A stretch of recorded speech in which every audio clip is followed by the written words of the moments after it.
स्मिटी cartoon house.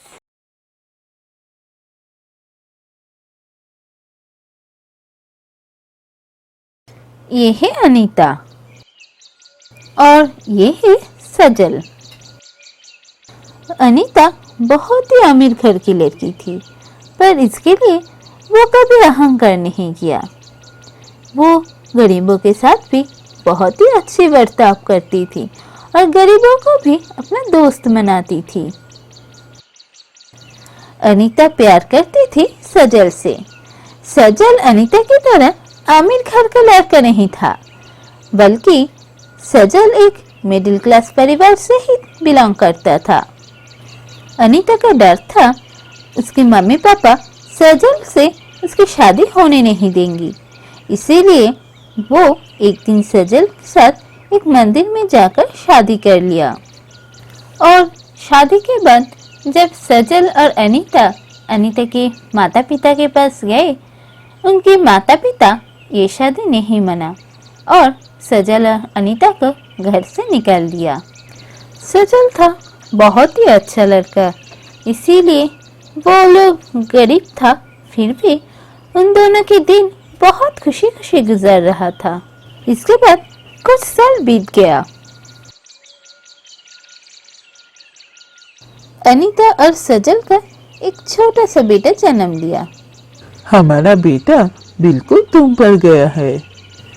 वो मुझे नहीं पता, पर मैं चाहती हूँ हमारा बेटा बड़ा होकर बिल्कुल तुम्हारी तरह नेक दिल और अच्छा इंसान बने। पर इसका नाम क्या दिया जाए? मैं एक नाम सोचा है, अजय। ये तो बहुत अच्छा नाम है।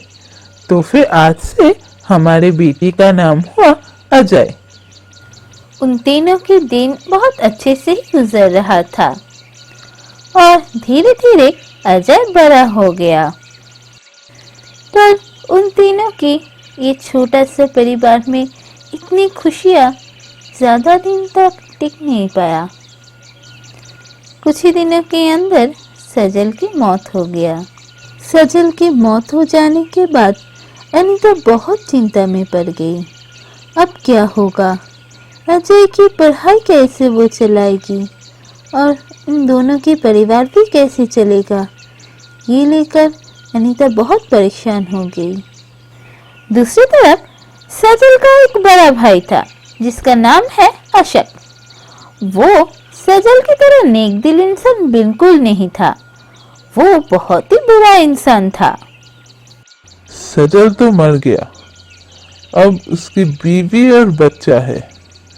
उन दोनों को अपने घर से अगर निकल पाया तो ये पूरा जायदाद मेरा हो जाएगा। पर उन दोनों को घर से निकालूं कैसे? कुछ सोचना होगा। कोई ऐसा तरकीब अपनाना होगा ताकि बहुत आसानी से उन दोनों को घर से निकाल सकूं।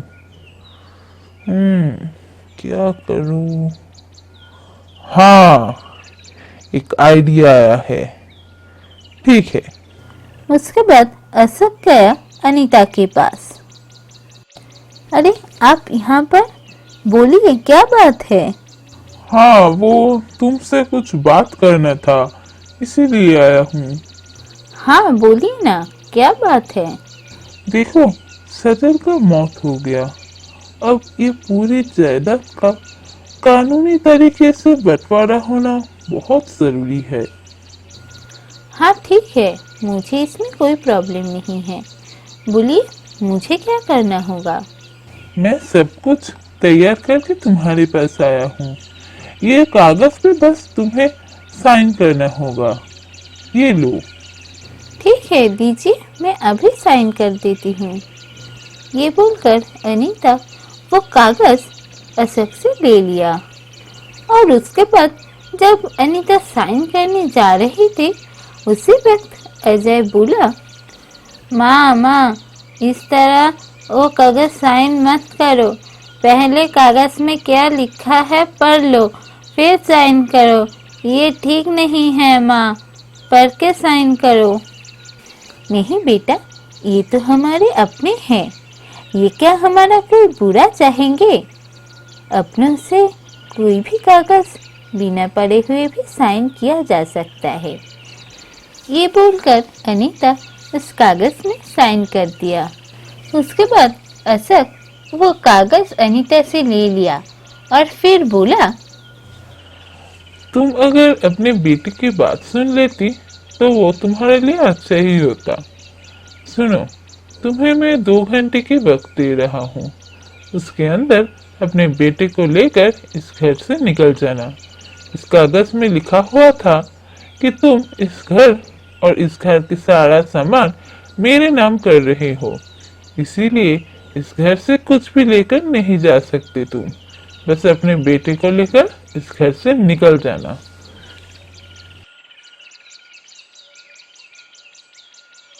अशोक की बात सुनकर अनीता बहुत डर गई। अब क्या होगा? अब क्या करेगी वो? कहाँ जाएगी? अचानक अजय बोल उठा, देखा, मैंने कहा था ना कि कागज पढ़ के साइन करो। तुमने मेरा बात नहीं सुना। अगर सुना होता तो ये मुसीबत नहीं होती। अब क्या होगा? ये सब कुछ तुम्हारे वजह से हो रहा है। तुम इसके जिम्मेदार हो। अब हमारे पास घर नहीं है, कुछ भी खाने को नहीं है। इसके जिम्मेदार सिर्फ तुम हो। अब कहाँ जाएंगे, क्या खाएंगे और पढ़ाई भी कैसे चलेगा? मेरी जिंदगी भी तुमने दांव पर लगा दिया। ये सब कुछ तुम्हारे वजह से हो रहा है।